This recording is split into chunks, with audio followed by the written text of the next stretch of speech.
రాష్ట్ర ముఖ్యమంత్రి రేవంత్ రెడ్డి బీఎల్ఓలపై చేసిన వ్యాఖ్యలను తీవ్రంగా ఖండిస్తున్నామని Telangana anganwadi and helpers association జిల్లా అధ్యక్షురాలు జయశ్రీ అన్నారు. సీఎం వ్యాఖ్యలకు నిరసనగా సిద్దిపేట మున్సిపల్ కార్యాలయం ముందు అంగన్వాడీ కార్యకర్తలు హెల్పర్లు నిరసన కార్యక్రమం నిర్వహించారు. ఈ సందర్భంగా ఆమె మాట్లాడుతూ బీఎల్ఓలు నిద్రపోతున్నారని సీఎం వ్యాఖ్యానించడం సమంజసం కాదన్నారు. బీఎల్ఓలు నిజంగా నిద్రపోతే 77% పని ఎలా పూర్తయిందని ప్రశ్నించారు. అంగన్వాడీ కార్యకర్తలు, ఆశా వర్కర్లు, ఆర్పీలు తమ విధులను పక్కన పెట్టి ఎన్నికల సంబంధిత పనులను కూడా బాధ్యతగా నిర్వహిస్తున్నారని తెలిపారు. సీఎం రేవంత్ రెడ్డి స్వయంగా క్షేత్రస్థాయికి వచ్చి ఉద్యోగులు ఎదుర్కొంటున్న ఇబ్బందులు, వారు పడుతున్న శ్రమను పరిశీలిస్తే వాస్తవ పరిస్థితులు అర్థమవుతాయని పేర్కొన్నారు. బిఎల్ఓల పట్ల అనుచిత వ్యాఖ్యలు చేశారు. ఏమని చేశారనంటే బిఎల్ఓలు నిద్రపోతున్నారు. మేము బిఎల్ఓలం నిద్రపోయినట్టయితే 77% అయ్యేదా అనేది మేము ప్రశ్నిస్తున్నాము. ఒకటి.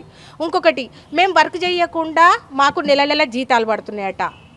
మళ్ళీ షాదీ ముబారక్ వస్తుందట. మేము ఇంట్లో కూర్చుంటేనే జీతాలు వస్తున్నాయా? మరి మేము వర్క్ చేయందే 77% అయిందా? అనుచిత వ్యాఖ్యల పట్ల మేము నిరసన వ్యక్తం చేస్తున్నాము. మమ్మల్ని ప్రభుత్వ ఉద్యోగులు అన్నాడు కానీ మమ్మల్ని ఇంతవరకు ప్రభుత్వ ఉద్యోగులుగా గుర్తించలేదు. మాకు నెల నెలకు ఫస్ట్ రాగానే జీతాలు కూడా రావట్లేదు.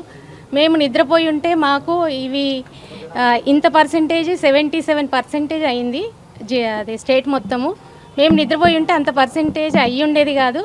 కనుక మేము సీఎం ఇట్లా మాట్లాడడం కరెక్ట్ కాదు. బిఎల్ఓలు నిద్రపోతున్నారు అనడం కరెక్ట్ కాదు. ఇలా మా సంఘాల పనులు పక్కకు పెట్టుకొని, మేము బ్యాంక్ లింకేజీలు పక్కకు పెట్టుకొని బిఎల్ఓల పనులు మేము చేస్తున్నాము. పొద్దుగాల 7 గంటలకు కూర్చుంటే రాత్రి 10 గంటల దాకా మేము పని చేస్తున్నాము.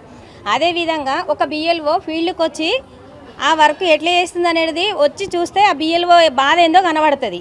ఇవాళ నిద్రపోతున్నారు అనడం కరెక్ట్ కాదు. 3వ తారీఖు వచ్చిందనంటే ఇవాళ జీతాలు తీసుకుంటున్నారు అని అంటే మాకు 1000 జీతం కట్టిస్తలేడు రేవంత్ రెడ్డి సారు. మాకు 500 జీతం కట్టిస్తున్నాడు.